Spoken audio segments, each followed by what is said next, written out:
ஆத்மனுக்கையா ஆதிசங்கரர், ராகவேந்திரர், ராமலிங்க அடிகளார் இவங்கெல்லாம் தலையை மூடி இருக்கிறதுக்கு காரணம் என்ன? அவங்களுக்குள்ள இருக்கிற சக்தி, அந்த ஆன்மாவனுடைய சக்தி வெளியே போகக்கூடாது. அதே நேரத்தில் வெளியே இருக்கிற எண்ண அலைகள் அவங்களுக்குள்ளே வந்து இறங்கக்கூடாது அப்படின்றதுக்காக அவங்க மூடி போட்டு வச்சுருந்தாங்க. குரு கோமணம், குருவனுடைய கோமணம் அது. அவங்க ஒரு குச்சி வச்சுன்னுக்கிறாங்கல்ல, அது அவங்க கூட ஆதிசங்கரர் வச்சுக்கிற பாரு, அவர் ஒரு குச்சி வச்சிருப்பார், அவர் குருவனுடைய கோமணம் அது. அதை தூக்கின்னு திரியிறாங்க அவங்க. சொல்லு சார். அப்படி பார்த்தா மற்ற ரமண மகரிஷி நீங்களாம் மூடவே இல்லை தலையா? நான் மகானே கிடையாதுப்பா, நான் மனுஷன்பா. சரிங்க, நீங்க சொல்லுங்க. அவரு மகானு, அதனால அவங்க மூடின்னு இருந்தாங்க. இது இப்போ தாலி கட்டுறாங்க தெரியுமா பொம்பளைங்களுக்கு? எல்லாரும் பொம்பளைங்க தானே, எல்லாருக்கும் தாலி உலகத்தில் ஒரே மாதிரி தானே கட்டணும். அப்படி கட்டலையே. ஒருத்தருக்கு பார்த்தா தட்டை தாலி, ஒருத்தருக்கு பார்த்தா நாம தாலி, ஒருத்தருக்கு பார்த்தா பட்ட தாலி. அதே மாதிரிதான்ப்பா ஞானிகள், அந்தந்த குரு வழிபடியாக வந்தவங்க அவங்க. நான் எந்த குரு வழிபடி அவுத்து போட்ட குரு கூட வந்தேன், அதனால நான் அவுத்து போட்டு உட்காந்துக்கிறேன். அப்புறம் பார்த்தீங்கன்னா பெண் ஜென்மன்றது பாவப்பட்ட ஜென்மமா? யார் சொன்னது? பெண் ஜென்மம்னு ஒன்று இல்லை, நீ ஏது நானே எது. சரிங்க, அப்படி பார்த்தா அந்த ஆன்மீகத்தில் பார்த்தா நீங்கள் சொல்லியிருக்கீங்க ஆம்பளைங்க வர அளவுக்கு பெண்களால் வர முடியலன்ட்டு. வர முடியுது, வர முடியாதது வேற விஷயம். அதனால அவங்க பாவப்பட்ட ஜென்மமா? அவங்கள கடவுளை அறிய முடியல. உன்னை வந்து எந்த வீட்லயாவது நீ வாப்பா விளக்கொழுத்து வைப்பான்னு சொல்லிக்கிறாங்களா? உன்னை இவ்வளோ வயசாச்சா? விளக்கேத்த வாமான்னு பெண்ணை தான் கூப்பிடுறாங்க, உன்னை கூப்பிட மாட்டான், என்ன கூப்பிட மாட்டான். அவங்க கடவுளை பார்க்கறதுக்கு இல்ல, கடவுளுக்கு சமமானவங்க பெண்கள், அதனால அவங்களெல்லாம் கூப்பிடுறாங்க. நீ ஒரு 10 பேர் சேர்ந்துக்கணும் ஒரு குடும்பம் நடத்தினா உன்னை குடும்பம்னு சொல்லுவாங்களா? சோறாக்கி சாப்பிட்டு இருந்தீங்களா? ஒரே ஒரு பொம்பளை உங்க கூட சேர்ந்து சோறாக்கி சாப்பிட்டீங்கன்னா குடும்பம் பண்றேன்னு. அப்ப யார் இருந்தா குடும்பம் ஆகுது? பெண்கள் என்ற பொருளே ஒரு உலகத்துல அதிசய பொருள். அது பெண்ணுன்னு ஒரு உருவமே இல்லைன்னா பூமியே பெண் தான். இந்த உலகத்துல உற்பத்தியே ஆகாது பெண்ணுன்னு ஒண்ணு இல்லைன்னா ஆண் வர்க்கமே ஒண்ணு இருக்காது. அதனால பெண்ணை வந்து எப்பவுமே இழிவா நினைக்காதீங்க, தவறான எண்ணம் அது. பெண்ணுன்ற பேரே ஒரு புனிதமான பேர் அது. ஆனா யாரோ ஒரு சில பெண்கள் செய்யற தவற வந்து எல்லா பெண்களும் அப்படின்னு நினைச்சிடக்கூடாது. எத்தனை கனவுமார்கள் உயிர் போற விஷயத்தை எத்தனை பெண்கள் காப்பாத்தி இருக்கிறாங்க தெரியுமா? ஆனா எத்தனை பெண்களுடைய மனைவி உயிர் போற கனவை காப்பாத்திருக்க மாட்டான். அந்த அளவுக்கு பெண்களுக்கு அந்த ஆற்றல் உண்டு. காலையில கூட ஒரு வீடியோவில் நான் சொன்னேன், ஒரு பெண்ணு வந்து ஒரு 2 குழந்தைங்களை பெற்றுட்டு ஒரு தகப்பன் இறந்து போயிட்டான்னா அந்த தாய் 10 வீட்டு வேலை செய்தாவது அந்த பிள்ளைங்களை நல்லா காப்பாத்திடுவான். ஆனா அதே நேரத்தில் ஒரு தாய் இறந்து போயிட்டு 2 பிள்ளைங்க இருந்ததுன்னா அவன் கம்பெனியில வேலை செய்தோட அதை ஒழுக்கமா வளர்க்க முடியாது. அப்ப யார் சிறந்தவங்க? இதுல பெண்கள் சிறந்தவங்க. பெண்களுடைய திறமை மற்ற ஆணுக்கு வராது. ஆனால் அவங்களுக்கு என்ன ஒரு வித்தியாசம், கட்டுப்பாடுகள் வச்சுங்கிறாங்க அவங்க. ஆணுக்கு அந்த கட்டுப்பாடு இல்லை.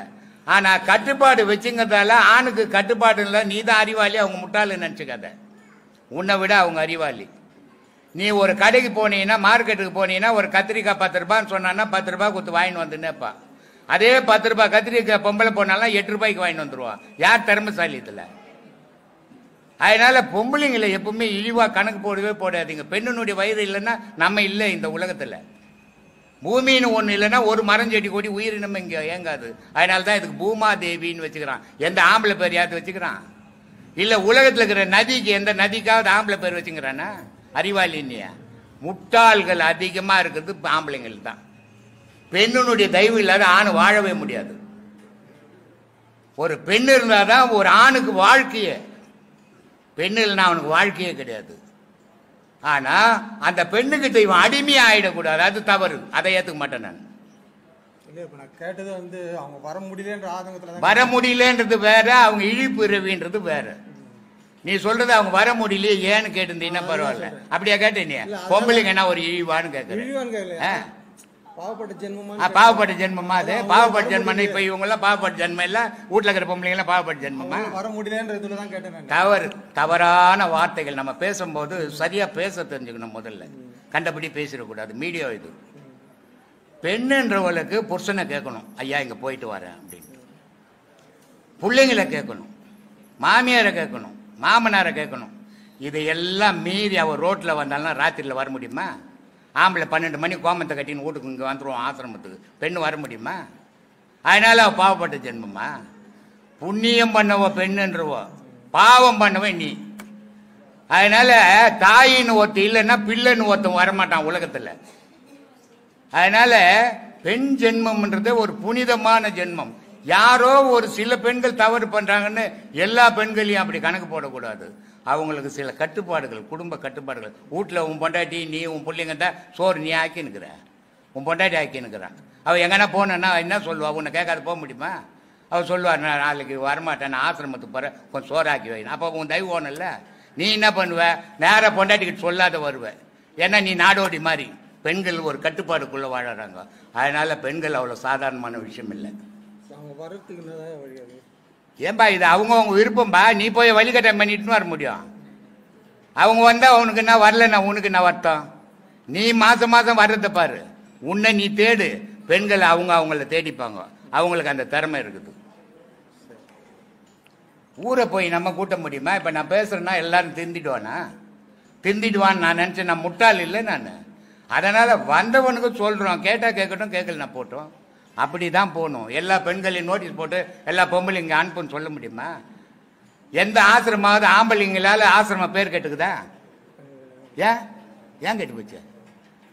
பின்ன பேசுற எவ்வளவு சிக்கல் இருக்குது அதுல. ஒரு பெண்ணு ஒரு ஆம்பளை ரோட்ல போட்டானே அவனை கிண்டல் பண்ணுவானா? நல்லா இருக்கிற ஆம்பளையான்னுவானா? சொல்ல. ஒரு பொண்ணு போனா இடிச்சு பார்ப்பான், தடவி பார்ப்பான், சொல்லி பார்ப்பான். அப்ப இவ்வளவு சிக்கல் இருக்குது பெண்ணுக்கு. இதையெல்லாம் கடந்து வரணும் ஒரு பெண்ணு. அதனால பெண்ணினுடைய நிலை வேற, ஆணுனுடைய நிலை வேற. நன்றி. மனம், சித்தம், புத்தி, அகங்காரம் இதன் அர்த்தம். மனம், சித்தம், புத்தி, அகங்காரம் இதோட அர்த்தம் போக போக பாடத்தை எத்தனை பாடம் வாங்கியிருக்கிறேன்? 4 தானே வாங்கிக்கிறேன். மொத்த பாடம் வாங்கும்போது அதை பற்றி புரியும். ஏன்னா ஒரு பொருள் இருந்ததுன்னா எடுத்து வச்சு காட்டலாம், இது இதுப்பா இது இதுப்பான்ட்டு. ஆனால் இல்லாத பொருள் ஆனால் இருக்குது, ஏக்குது. அதனால தான் நான் அடிக்கடி சொல்லுவேன், கடவுள்ன்றது எப்படி இருக்கிறான்? கடவுள்ன்றது ஒன்று இல்லை. ஆனால் இல்லைன்னா உயிரினமே இருக்காது. அதனால் கடவுள் இருக்கிறான், ஆனால் கடவுளை பார்க்க முடியாது.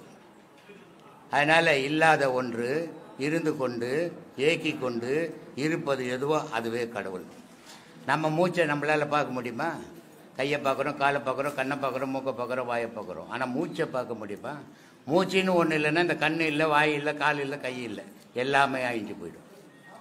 ஆனால் இருக்கிற மூச்சு, ஏற்கிற மூச்சை நம்மளால் பார்க்க முடியல.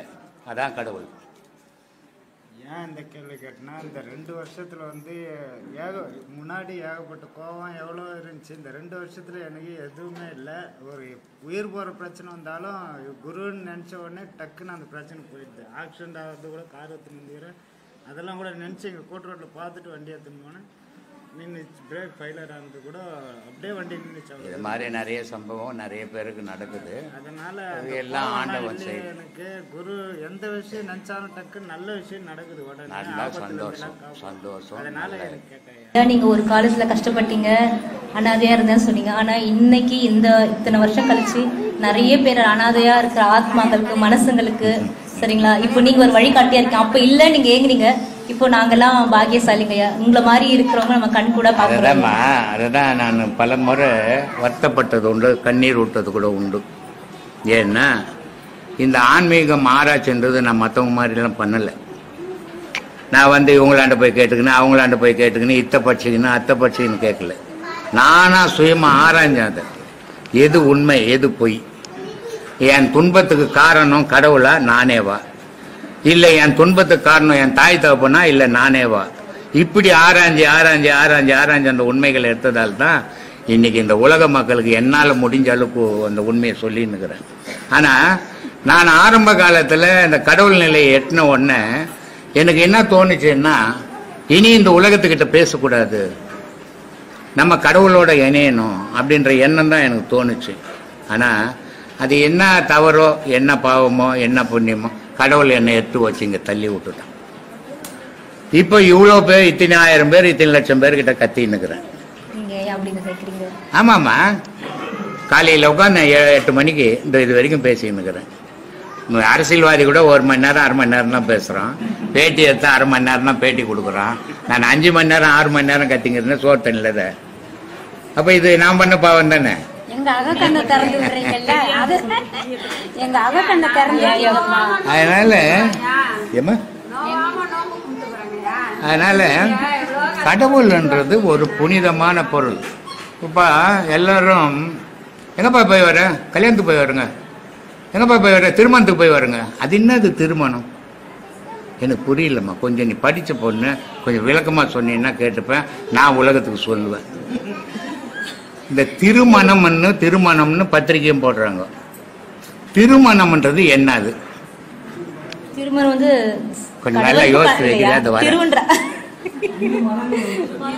திருன்றது சாமி ஐயா, சாமிக்கு தான் திருமணம் பண்ண முடியும். கேள்வி கேட்டீங்க, டீ சாப்பிட்டீங்களா பல்லரா?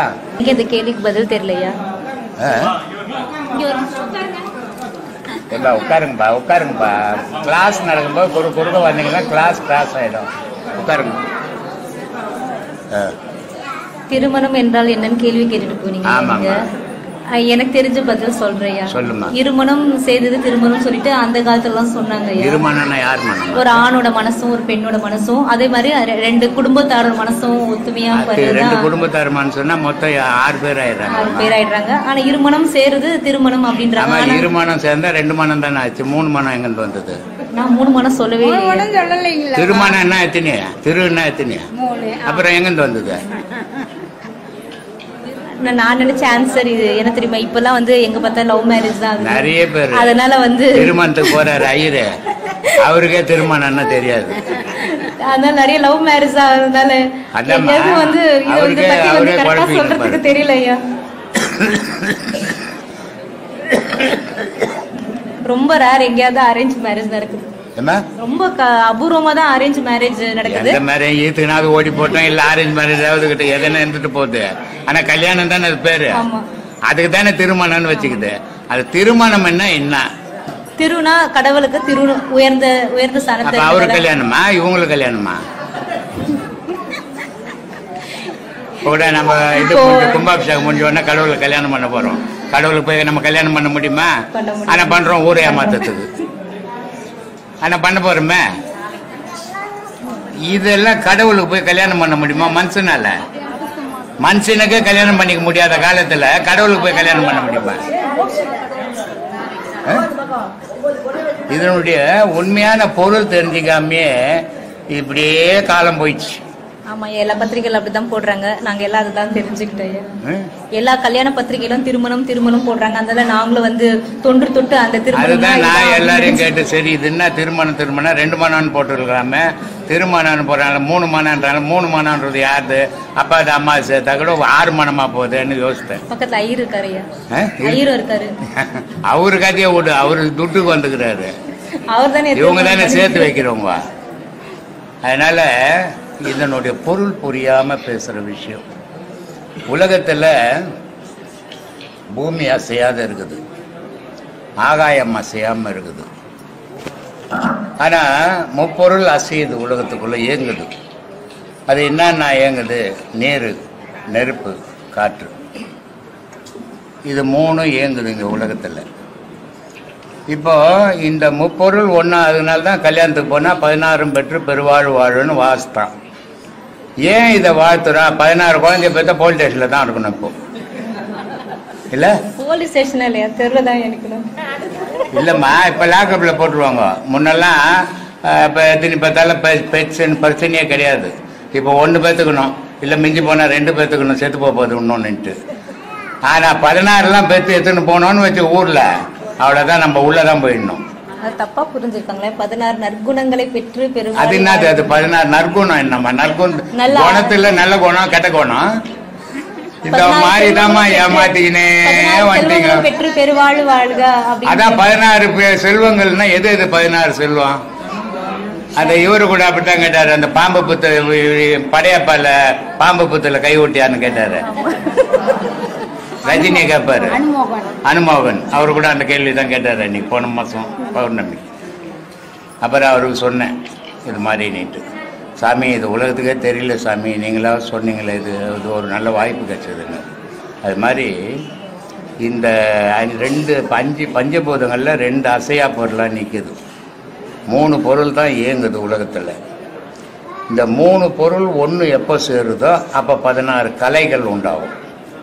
அந்த 16 கலைகள் என்னன்னா அது தெய்வக்கலை.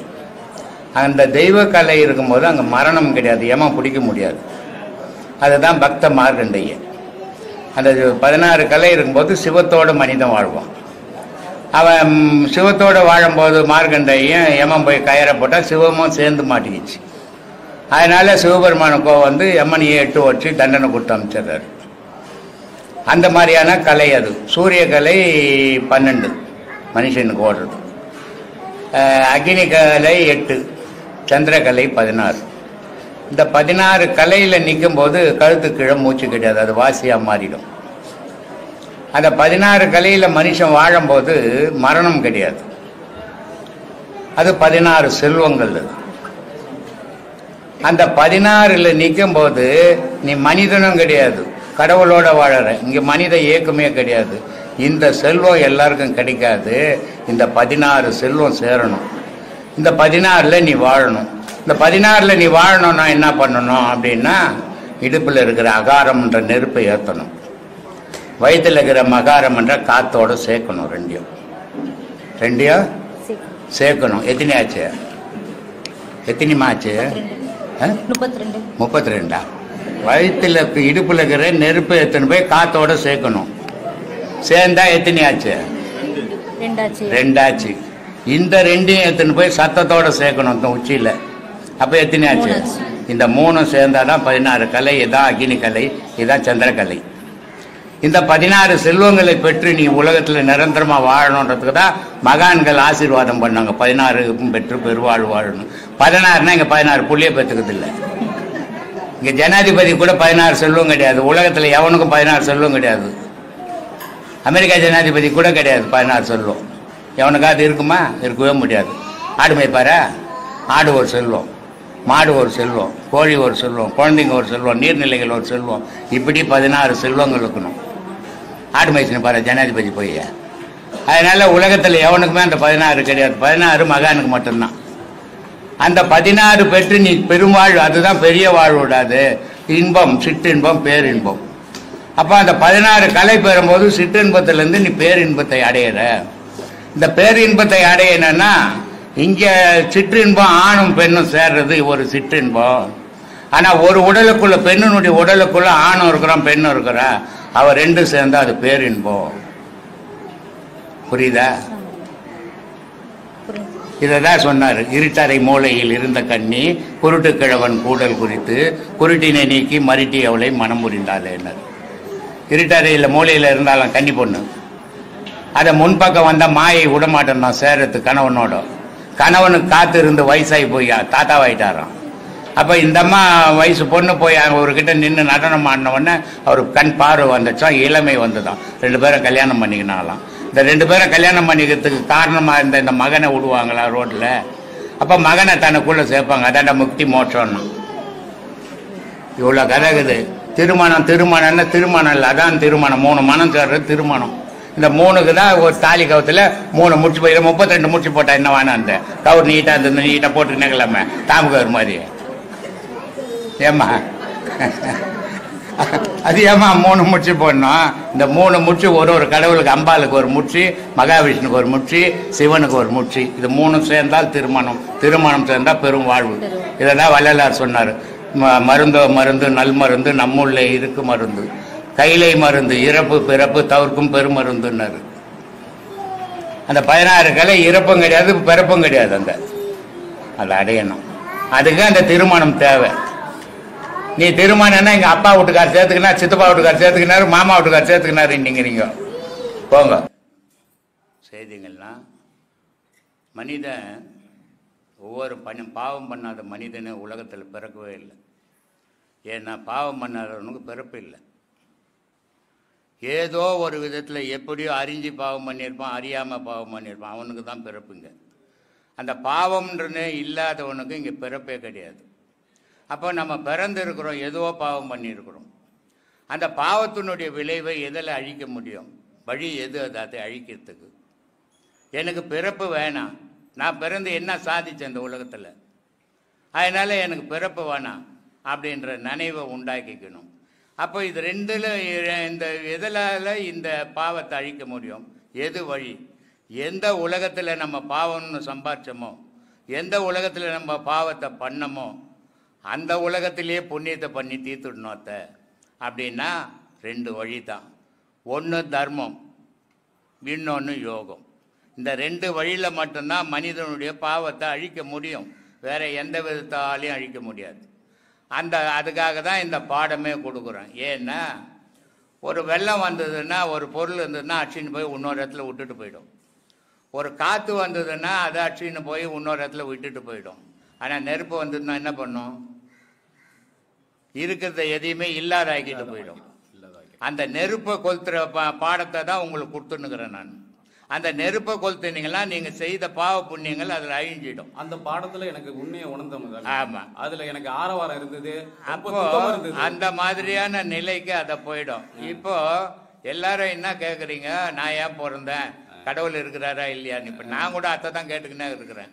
எனக்கு விடையே பதில கிடைக்கல. ஒன்றும் கடவுள் இருக்கிறாரா இல்லையா தெரியல. நான் ஏன் இப்படி உட்காந்து நல்லா இருக்கட்டும், நாய் கத்துற மாதிரி கத்தின்னுக்கணும் அப்படின்னு நினைச்சுன்னுக்கிறேன்.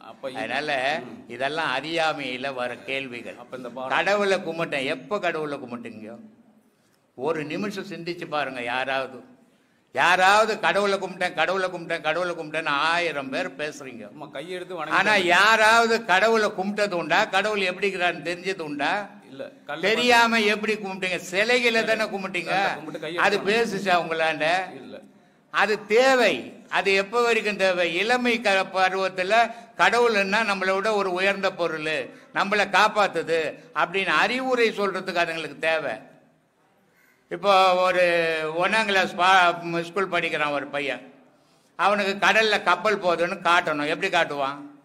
எப்படி சொல்லுவான்? படம் வரைக்கும் ஒரு அட்டையில கடல்ல வரைஞ்சிட்டு அதுல ஒரு கப்பலை வந்து பாரு இப்படி போதணும். MBBS படிக்கிறவங்ககிட்ட பார்த்தா போதும், நான் காது மல்லி அடிக்க மாட்டான். காது மல்லி அடிக்கும். அந்த மாதிரி இளமையில பக்திக்கு அவசியம். பக்தி இல்லாத ஞானம் கிடையாது. இருந்ததுனால விரக்தி அதிகமாயிடுச்சு. ஆனால் அந்த பக்திய முறையோட இது இல்லையே இது இல்லையே இது இல்லையே பெரியவங்க ஏதோ வச்சிருக்கிறாங்களே அப்படின்னு தேடி தேடி வந்து முடிக்கிறது தான் யோகம். எல்லாரும் சொல்லுவாங்க, உன் மனசை நீ அடைக்க முடியாதா அப்படின்னு சொல்லுவாங்க. அடைக்கவே முடியாது. இது எல்லாம் சும்மா தெரியாத பேசினுக்கிற விஷயம். நீ என்னத்துக்கு ஒரு சாமியார்கிட்ட போன, நீ என்னத்துக்கு கோயிலுக்கு போன, உன் மனசை நீ அடைக்க தெரியாதா? இன்னொருத்தர் என்னத்துக்கு தெரியாது. இப்போ உங்கள் அப்பா உட்காந்துங்கிறாரு, உனக்கு சிகரெட் பிடிக்கிற பழக்கங்குது. உங்கள் அப்பா ஒரு வயசான ஒரு உட்காந்துங்கிறாரு, அவர் சிகரெட் பிடிச்சின்னு உட்காந்துப்பியா? மரியாதை இல்லை. அப்போது உன்னை விட உயர்ந்தவங்க இருக்கிறாங்கன்னும் போது உனக்கு ஒரு தனி மரியாதை கிடைக்கிது. அப்போ உன்னை விட உயர்ந்தவங்க சொல்கிறாங்கன்னும் போது இதில் உண்மை போய் தேர்ந்தெடுத்து மனசு எடுத்துக்குது. ஆனால் நீ தனித்து இருக்கும்போது அந்த விளக்கம் கிடைக்கல உனக்கு. அதனால இந்த மாதிரி இடத்துங்களுக்கு போகும்போது அந்த மாதிரி விளக்கங்கள் கிடைக்கும் போது உங்களுக்கு வாழ்க்கையில தெளிவு கிடைக்கும். அந்த தெளிவு தான் உங்க பயணத்துக்கு முடிவா இருக்கும். அதை விட்டு சும்மா கண்டதை போட்டு குழப்பக்கூடாது. அதுக்கப்புறம் நான் கை இழந்தாலும் மன வலிமையில ரொம்ப வலிமையா இருந்ததுனால எல்லா பாதையிலையும் ஜெயிச்சு வந்தேன். ஆனா இப்பதான் உணர்ந்தேன், இந்த பாதை தான் நமக்கு உண்மையான பாதை. அதனால கடவுள் வழிபாட்டுல உண்மை மட்டும்தான் இருக்கணும். பொய், புரட்டு, ஏமாத்தல், கோல்மால் இதெல்லாம் இருக்கக்கூடாது. ஏன்னா ஒவ்வொரு மனிதனும் பாவத்தை பண்ணான்னு சொன்ன இல்ல. ஆனா அந்த பாவத்தை அழிக்கிற இடம் எங்க எடுத்து அழிக்கிறது? கடவுளாண்ட தான் அழிக்கணும். ஆனா கடவுளாண்டே போய் பாவம் பண்ணா அதை எங்க எடுத்து அழிக்கிறது? அழிக்கவே முடியாது. அந்த பாவத்தை பெரும் ஜென்மத்துக்கு வருமே. அது உணராத காசுக்கும் பணத்துக்கும் பாவத்தை பண்ணி தெரிஞ்சா சரியா? இதெல்லாம் சிந்திச்சு பார்க்கணும். தெய்வ வழிபாடுன்றது ஏமாத்தத்துக்குன்னு கூட சத்தியத்துக்குன்னு இருக்கணும். அதுதான் தெய்வ வழிபாடு. ஏமாத்தத்துக்கோ காசு பணத்துக்கோ தெய்வ வழிபாடு இருந்ததுன்னா அவன் ஃப்ராடுன்னு அர்த்தம் உலகத்துல. அப்ப தவறான பாதையில போயிட்ட அவன் மட்டும் போறதில்லை, அவன் சமூகமே போயிடும். அவன் ஒண்டியோட போகாது, அது அவன் சமூகமே போவோம். உன்னால முடிஞ்சா ஒருத்தனை மாத்திடு, திருத்து. முடியலையா விட்டுட்டு போய்கினே இரு. ஆனா நான் திருத்துறேன்ற ஊரையே கெட்டுனுக்காத. அது தவறான வழியா போயிடும். அது உன் வம்சத்துக்கே சேர்ந்துடும் அந்த பாவம். இதெல்லாம் சிந்திச்சு நடும். எதுக்கு கடவுளை எதுக்கு கும்பிடணும்? கடவுள் இல்லைன்றவனும் உயிரோட வாழ்ந்துன்னுக்குறான், கடவுள் இருக்குதுன்றவனும் செத்து போறான் குறிப்பிட்ட காலம் வந்த உடனே இல்ல. ஆமா சாமி, இது மனுஷனுடைய இயல்பு. ஆனா கடவுளை பற்றியே தெரியாத மிருகங்கள் வாழ்ந்துக்கினே இருக்குது உலகத்துல. அதை எத்த கும்பிட்டு எந்த கடவுள் போய் காப்பாற்றுத்த? இதெல்லாம் சிந்திச்சு பார்க்கணும். சும்மா நம்ம ஏதோ போனோம் கடவுள் வழியில் போனோங்கன்றது இல்லை. 400 வருஷம் வாழுது ஆமை. ஆமாம், அது எந்த கடவுளை கும்பிட்டுட்டு வாழ்ந்துனுக்குது? அப்போ கடவுள்ன்றது எதுன்றது முதல்ல நீங்க புரிஞ்சுக்கணும். இது புரியாததான் கோயில் கோயிலா சுத்தி போட்டு நான் ஊர்பட்ட கடவுளை கும்பிட்டேங்க அப்படின்றது டூரிஸ்ட் மாதிரி சுத்திட்டு. அதேதான் சாமி, அதேதான். மனிதனுக்கு கடவுள் என்றது உலகத்துல உள்ள ஜீவராசிக்கு ஆகாரம் தான் கடவுள். ஆகாரம்னு ஒண்ணு இல்லைன்னா எந்த கடவுளும் யாரையும் காப்பாற்ற முடியாது. ஒரு புல்லு வளர்னா கூட தண்ணி வேணும். புல்லுக்கு ஆகாரம் தண்ணி தான் இல்லையா? காட்டுல வாழற மிருகத்துங்களுக்கு இன்னொரு மிருகத்தை அடிச்சு சாப்பிடணும். அது கடவுளை கொடுப்பாரு நோக்கானுக்குமா? அதே மாதிரி மனுஷன் சாப்பிடாம 2 பேரை 2 ரூம்ல போட்டு பூட்டிட்டு கடவுள் காப்பாற்ற வாருங்கன்னுட்டு ஒருத்தனை சோறு போட சும்மா குறை இறந்துருவோம். இல்லை நான் கடவுளே கிடையாதுங்க, சாப்பாடு தாங்க கடவுள்னு ஒருத்தனை கொடு, 10 நாள் இப்போ தொந்தின்னா கடவுள் இருக்குதுன்னு செத்து போயிருப்பான். உண்மை சாமி, உண்மை சாமி. தன்னை அப்போ உயிரினத்தை இந்த குழந்தை ஒரு தாய் தகப்பனுக்கு ஒரு குழந்தை பிறக்குது, கடவுள் தெரியுமா அதுக்கு? நான் பேசுறது என்னமா நாத்திக மாறி இருக்கும். நாத்திக இல்ல, சிந்திச்சு பாருங்கன்றேன். ஒரு குழந்தை பிறக்குது ஒரு தாய் தகப்பனுக்கு, அந்த குழந்தைக்கு 5 வயசு வரையும் கடவுளே தெரியல, ஆனா வாழுது. எப்படி வாழுது? பிறந்த உடனே தாய்ப்பால் கேட்குது, அதுக்கப்புறமா ஒரு பிஸ்கட் கேட்குது, அதுக்கப்புறம் ஒரு இட்லி கேட்குது, அதுக்கப்புறம் ஒரு சாதம் கேட்குது. இதையெல்லாம் கொடுத்தாதான் அது வளரும். கடவுள் வந்து காப்பாற்றுவார்னு போட்டு வச்சு என்ன காப்பாற்ற மாட்டார். அப்போ கடவுள்ன்றதே உனக்கு ஆகாரத்தில் தான் இருக்கிறான் கடவுள். உங்க அறிவுரை தான் வலிமை சாமி. எனக்கு அதை நினைச்சு அந்த ஆகாரத்திலிருந்து தான் அந்த உலகத்தையே இயக்கி நிற்கிறான். இதை உணராத ஏமாத்தி நிற்கிறான். ஆமா சாமி. தன்னை அறிய தனக்கு ஒரு கேடு இல்லை, தன்னை அறிந்து தனக்கு கெடுகின்றான், தன்னை அறிந்தவனுக்கு அது தான் அறியால் அறிந்த பின் தன்னை அர்ச்சிக்க தான் இருந்தானேன்னு என்னை தானே தன்னை அர்ச்சிக்கணும். அதான் கடவுள் வழிபாடு. ஊரெல்லாம் போய் சுத்தி நான் அர்ச்சனை பண்றது கடவுள் வழிபாடு இல்லை. அதனாலதான் திருமூலர் சொல்றாரு, உனக்கு கடவுள் யாரா உலகத்துல? குரு தாண்டா கடவுள். கடவுளுடைய உருவத்தில் தாண்டா குரு வந்துக்கிறான். எந்த குருவை நீ கடவுளா ஏத்துக்கிறியோ அந்த உன் மனசு தாண்டா கடவுளை காட்டிட்டோம். கடவுளே குருவா நீங்க தான் சாமி வாழ்க்கையில. அதுதான் அத திருமூலர் 200 பாடல்ல சொல்றாரு. ஆமா சாமி. அது மாதிரி அந்த நம்பிக்கை குரு காட்டினாரு போனோம். ஆமா சாமி. ஒரு அம்மா ராமகிருஷ்ண பரமஹம்சர் ரொம்ப அழகா சொல்லுவார். ஒரு சாமியாருக்கு டெய்லி பால் எடுத்துன்னு போகணும்.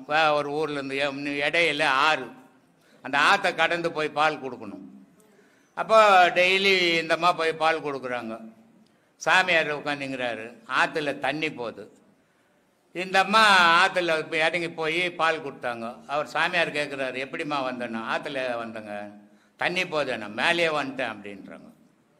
அது எப்படி மேலேயே வந்திருக்க முடியும்? அந்த ஆற்றுல போனால் முழுவிடுமே அப்படின்னு சொல்லிட்டு பதில் சொல்ல மாட்டியா? செத்து போனோன்றான். அது வரலக்கூடாதுன்னா செத்து போனோம். அதான் வழி. அதுக்கு அது உயிராக இருக்கிற வரைக்கும் அது இருந்து சாப்பிட்ற இல்லை, ரத்தம் ஊறுது இல்லை, அதுலேருந்து தான் வருது விந்து. சாப்பிடாத நிறுத்தினா காமம் வராது. சாப்பிடாது நிறுத்திப்பார். ஒரு 20 நாள் சாப்பிடாத எதையுமே தானாக காமம் அடங்கிடும். சாப்பாடு சாப்பிட்ற வரைக்கும் காமம் இருந்துக்குன்னு தான் இருக்கும். உப்பு காரம் எல்லாம் ஒன்றும் இல்லை. ஒரு சோறு போட்ட துணிவியா பிடிக்கலையா? அப்புறம் காமம் வரக்கூடாதுன்ற எப்படி வராது இருக்கும்? டெய்லி ஒரு சாப்பாடு வச்ச சாப்பாடு போட்டு உப்பு குழம்பு இல்லாத சாப்பிடணும். ஒரு 20 நாள் தானாக அடங்கும். காரம் புளிப்பு உப்பு இருந்தால் காமம் வரதான் செய்யும். சொல்லுங்கப்பா. சித்தர்கிட்டலாம் அந்த தகுதி உனக்கு இருக்குதா? சித்தர் 10 வயசில் போயிட்டா, நீ எத்தனை வயசில் வந்துக்கிற? இன்னொருத்தரை ஒப்பிட்டே பேசக்கூடாது. அவங்க நிலை வேற, உன் நிலை வேற. அவங்க ஒரு பிறப்பில் சித்தன் ஆகலை, பல பிறப்பு எடுத்து சித்தன் ஆனான். நீ ஒரு பிறப்பில் இன்னும் 1வது கூட தெரிஞ்சுக்கல, சித்தர்களை பற்றி பேசுகிற. சித்தர்னா அவ்வளோ விளையாட்டு விஷயமா? ஏம்மா இந்த உப்பு இல்லை, அவங்க சொன்ன உப்பு வேற உப்பு. நீ சாப்பிட்டுக்கிற உப்பை சொல்லலை, அவங்க வேற உப்பு. அது உனக்கு என்னத்துக்கு அந்த உப்பை பற்றி? என்ன சொல்கிறாரு திருக்குறளா? என்ன சொல்கிறாரு? இல்லை என்னப்பா சொல்கிறாரு? சொல்லு. என்னப்பா புக்கு எடுத்துன்னு வந்துட்ட, பாட்டு எடுத்துன்னு வந்துட்ட, அதுக்கு பொருள் தெரியலன்ற. அப்போ என்ன சொல்கிறாரு? என்ன சொல்கிறாரு? அதில் விளக்கம் என்ன சொல்கிறாரு?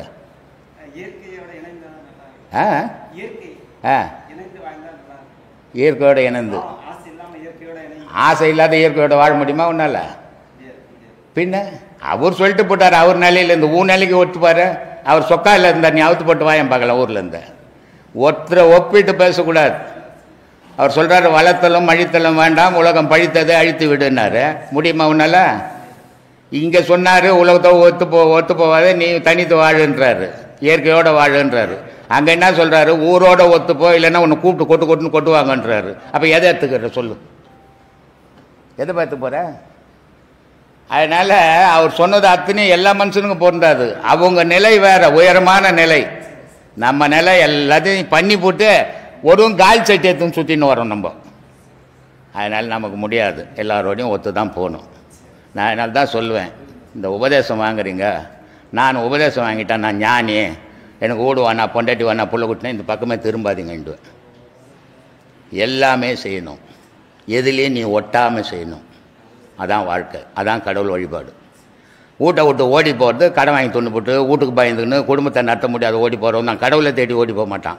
அவன் எங்கே போய் இமயமலையில் விட அவன் எண்ணெல்லாம் வீட்டில் தான் இருக்கும், உடல் தான் அங்கே இருக்கும்.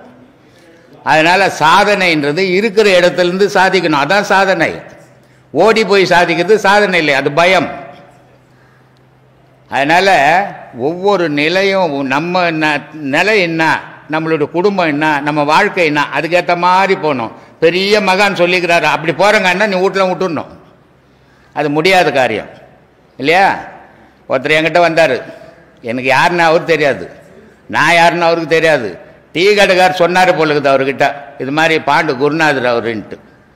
அவர் உட்காந்து நேராக உட்காந்து நேராக என்கிட்ட வந்தான், சாமி நான் இமயமலைக்கு போகிறேன் அப்படின்னா. எதுக்கு இமயமலைக்கு போகிறேன்? இமயமலைக்கு போனேன் என்ன சிவபெருமான் அங்கே உட்காந்துக்கிறாரு, உன்னை வாவான்னு கூப்பிட்டுக்குன்னு. குடும்பத்தை காப்பாற்றுறதுக்கு வக்கு இல்லை, பயந்து ஓடி போகிறோம், கடவுளை தேடி ஓடி போறியா? இருக்கிற இடத்துலேருந்து எவன் சாதிக்கிறானோ அவன் தான் சாமர்த்தியசாலி. ஓடி போய் சாதிக்கணுன்றவெல்லாம் சாமர்த்தியசாலி, பயம் அவனுக்கு. குடும்பத்தை ஒரு கையில் பிடிக்கணும், கடவுளை ஒரு கையில் பிடிக்கணும். எல்லா குடும்பத்திலையும் நமக்கு வயசானவொன்னே பிள்ளைங்க நம்மளை கேட்டில் வெளியே வச்சுருவாங்க, உள்ளே சேர்க்க மாட்டாங்க வீட்டு உள்ள. இல்லை எல்லாருக்கும் அந்த கதி தானே, உலகமே அதுதானே. அப்போ தள்ளாட்டம் வரும், தள்ளாட்டம் வரும்போது அப்போ வரும் நமக்கு எண்ணம், அது வரைக்கும் நம்ம சம்பாதிக்கிறோம், வீடு நம்ம பேச்சு கேட்குது, எல்லாம் கேட்குது, நான் தான் பெரிய ஆளுன்னு வீட்டில் இருப்போம். நமக்கு வயசாகி பாக்கெட்டில் பணமும் போய் மனத்தில் பலமும் போச்சுன்னா உள்ளே வெளியே உட்கார வைப்பாங்க. வெளியே உட்காரும் போது இவ்வளோ சம்பாரிச்சேன், இவ்வளோ போட்டேன், பிள்ளைங்களை காப்பாற்றினேன், இப்போ என் கதி என்னான்னு தெரியலையேன்னு நினைக்கிறப்பார். அப்போ ரெண்டு கையில் கடவுளை பிடிச்சிடணும். ஓடா யாரும் வேணா, எனக்கு கடவுளுக்குறான்டான்ற எண்ணம் வரும். அது இப்போதிலிருந்து பழகினா தான் வரும், அப்போ திடீர்னு வராது. அதுக்காக தான் இதை பண்ணுங்கன்றது.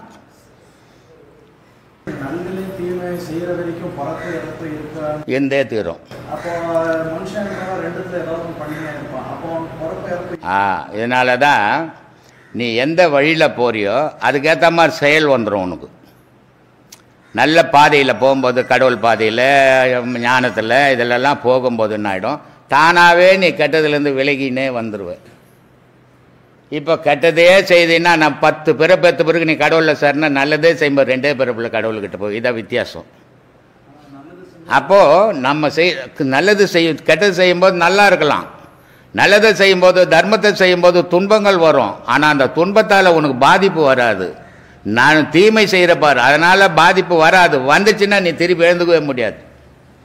அதனால் முடிஞ்ச அளவுக்கு நன்மை செய்யலாம் பரவாயில்ல, தீமை செய்யாமல் போங்க, அதுவே பெரிய புண்ணியம். நம்ம பிறவை வந்து நம்ம வந்து இந்த பிறவை வரும்போது எத்தனாவது பிறவை தெரியாது, நம்ம செஞ்ச பாவத்திலேருந்து கொஞ்சம் பாவம் கொஞ்சம் புண்ணியம் போட்டு தான் கொடுத்தாங்க கடவுளுக்கு.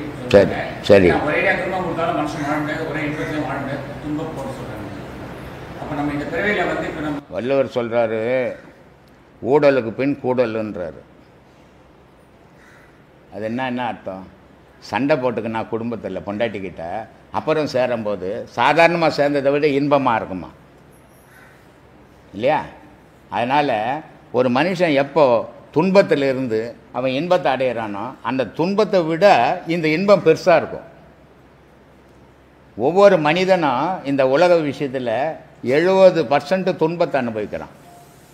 ஆனால் இந்த 70% துன்பத்தை அவன் ஏன் தாங்குறான்னா அந்த 30% இன்பத்துக்காக அதை தாங்கினுக்கிறான். அப்போ 30% இன்பம் கிடைக்குது. அந்த 30% இன்பம் கிடைச்சாலும் பரவாயில்ல, ஆனால் 70% துன்பத்தை அனுபவிக்க தயாராகிறான். அப்போது துன்பமும் இன்பமும் இல்லாதான் இறைவனுடைய பாதை. அங்கே துன்பமும் கிடையாது, இன்பமும் கிடையாது. எப்போ இன்பங்குதோ அதனுடைய தொடர்ச்சி துன்பம், எப்போ துன்பங்குதோ அதனுடைய தொடர்ச்சி இன்பம். இரவனுடைய தொடர்ச்சி பகல், பகலினுடைய தொடர்ச்சி இரவு. ஆணுனுடைய தொடர்ச்சி பெண்ணு, பெண்ணுனுடைய தொடர்ச்சி ஆணு. இந்த மாதிரி ஒன்னோட ஒன்று தொடர்பு கொண்டது அது. அப்போது இது ரெண்டும் இன்பமும் வேணாம் துன்பமும் வேணாம் அப்படின்னா அங்கே இடையில் என்ன இருக்குது, நடுவில் என்ன இருக்குது? இன்பம் இல்லாத துன்பம் இல்லாத அந்த வாழ்க்கை எப்படிப்பட்டது? ஏங்க துன்பமும் வானாம் இன்பமும் வானாம், அதுக்கு இடையில என்ன வாழ்வு அது? ஒன்று மனுஷன் என்ன பண்ணுவான், துன்பப்பட்டுனுப்பான், இல்லை இன்பத்தில் இருப்பான். இன்பமும் வானா துன்பமும் வானான்னா அது என்ன வாழ்வு? ஏம்பா அமைதியான வாழ்வு. அப்போ மனிதன் பிறப்பு அமைதியாக வாழறதுக்கு தான் இங்கே பிறந்தான். இவன் ஆரவாரத்தில் விழுந்ததால இன்பமும் துன்பமும் மாறி மாறி போச்சு. அப்போது ஆண்டவனுடைய வழிபாடு, அந்த வழிபாட்டில் போகும்போது அவனுக்கு இன்பமும் இல்லை துன்பமும் இல்லை, அமைதி கிடைக்குது. ஏன்னா உலகத்தில் இன்பம் இருக்குது துன்பம் இருக்குது, அமைதி இல்லை. அப்போ அமைதியை வச்சுக்கிறவன் யார்? ஆண்டவன். இப்போ ஒரு பட்டாணி கடைக்காரங்கிட்ட போய் பட்டாணி கேட்கலாம், பட்டாணி கடைக்காரங்கிட்ட போய் டீ கேட்க முடியுமா? கேட்க முடியாது. அது மாதிரி அமைதியை வச்சுங்கிறவன் ஆண்டவன். அப்போ அவனை தேடி போனால் தான் நமக்கு அமைதி கிடைக்கும். உலகத்தில் ஆரவாரங்குது, அதனால் இன்பம் இருக்குது துன்பம் இருக்குது. அப்போ நம்மளுடைய பயணங்கள் எதை நோக்கி போகிறோம்? இது ஒரு நாள் 2 நாள், நான் ஒரு வாரம் போய் பார்த்துங்க, இல்லை ஒன்றும் நடக்கலைங்கன்னா அதெல்லாம் முடியும். வாழ்நாள் முழுதும் போகணும் இல்லை, அதுதான் உன்னுடைய முயற்சி. ஒரு நாள் 2 நாள் போயிட்டு ஒரு வாரம் போயிட்டு இல்லைங்க, ஒரு வாரம் போனங்க நான் இல்லைன்றதுல பொருள் இனிமே கிடையாது. தெரிஞ்சு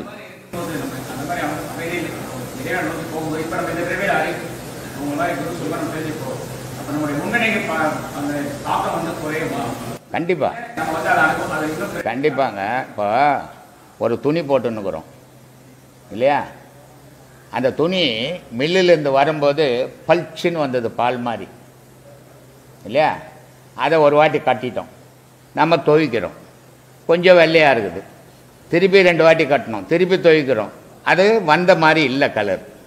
எவ்வளோதான் துவைச்சாலும் நம்ம அது வந்த கலர் இல்லை, மாறி போச்சு. அப்போ என்ன பண்ணுறோம், அந்த வெள்ளாவில் வச்சு இது பண்ணுவோம், வேக வைப்பாங்க. அப்போ வேக வச்சா ஓரளவுக்கு வெள்ளையாக வரும். இந்த வெள்ளாயில் வச்சு வேக வைக்கிறதா யோகம். யோகம்ன்றது என்னது? வெள்ளாயில் வச்சு மனுஷனை வேக வைக்கிறது. அவன் எப்படி அடுப்பில் துணியங்களால் போட்டுட்டு பானைங்களில் கீழே அடுப்பு கொளுத்துவான், அந்த கொதிப்பில் அந்த அழுக்கெல்லாம் வெளியே வர சோட்டமாவில். அந்த மாதிரி இந்த யோகம்ன்ற நெருப்பில் நீ செய்த பாவ வினைகள் கழிஞ்சிக்கினே இருக்கும். ஆனால் தொடர்ச்சியாக செய்யணும், இல்லைன்னா முடியாது. வாழ்நாள் முழுக்க அதை பிடிச்சிக்கணும். எதையோ வாழ்நாள் முழுசும் பிடிச்சிங்கிறிய, ஆண்டவனை பிடியும் வாழ்நாள் முழுதும். சரி ஆண்டவன் கூட வானா, உன்னை பிடிச்சிக்க வாழ்நாள் முழுதும். பொண்டாட்டியை பிடிச்ச, புள்ளையை பிடிச்ச, பேரனை பிடிச்ச, பேத்தியை பிடிச்ச, சுகத்தை பிடிச்ச, சொந்தத்தை பிடிச்ச, எல்லாத்தையும் பிடிச்ச, உன்னை மறந்திய. நீ உனக்குள்ளே இருக்கிற பொருள் இல்லைன்னா பொண்டாட்டி இல்லை, புள்ள இல்லை, சொத்து இல்லை, சுகம் இல்லை. அப்போ உன்னை வாழ வச்சுங்கிற பொருளை நீ என்னைக்காவது நினச்சி பார்த்தியா? ஒரு நாள்னா இவ்வளோ பேர் புகழ், இவ்வளோ சொத்து சொந்தங்கள் எல்லாத்துக்கும் அடிப்படையாக தானே. 5 வயசுல செத்துருக்கலாம், பிறந்த உடனே செத்துருக்கலாம், 30 வயசுல செத்துக்கலாம், இவ்வளோ நாள் உன்னை காப்பாற்றின்னுக்குதே, அந்த பொருளை மறந்துட்டுமே. இதான் நன்றி மறந்ததுன்றது. எது நமக்கு நன்மை செய்தோ அதை மறந்துட்டு யார் எதிர்த்து நிற்கிறானோ அவனுக்கு போய் நன்மை செய்துங்கிறோம் உலகத்தில் இல்லையா? இதை யோசித்தால் புரியும், யோசிக்கலன்னா புரியாது. சொல்லுங்க. தேக உணர்வே இல்லாமல் நான் தான் சொன்ன செத்துட்டா இருக்குல்லம்பா, ஒரே பதில் தான் அதுக்கு. செத்தால் உணர்வு கிடையாது, 8 வச்சுனாலும் அங்கேயே கிடக்கும், என்னான்னு கேட்க போதில்லை. அது ஒரு வழி தான் அதுக்கு, வேறு வழியே கிடையாது. அது டாக்டரு குடலையே வயிறெல்லாம் ஆப்ரேஷன் பண்ணுறாரு, அவர் நினச்சா நெற்றிக்கண் திறந்துடலாம். முதல்ல நெற்றிக்கண் எங்கே இருக்குதா? எவன் நான் சொல்கிறதெல்லாம் பொறிக்கிற போல் இருக்குதா? விளையாட்டு விஷயம் நினச்சிங்கன்னாதா? கல்யாணம் ஆயிடுச்சா? என்ன பண்ணா வேலை செய்கிற? ஏன் பண்ணுற அந்த வைத்தியம்? ஏன் நீ பண்ணணும்? ஏன்பா பண்ணணும்? ஏன் பண்ணுற? ஏதோ ஒன்று பண்ணணும்னு ஏன் பண்ணுற? நீ பாட்டு சும்மா இருக்க வேண்டியது தானே. எதுக்காக பண்ணுறத? சோத்துக்காக பண்ணிங்கிற. அது எதுக்கு உனக்கு சோறு? நீ தான் சாக போறணும், உணர்வே இல்லாத உனக்கு எதுக்கு சோறு? இதெல்லாம் செய்யக்கூடாது, சும்மா உட்காந்துரு, அதான் சுகம்.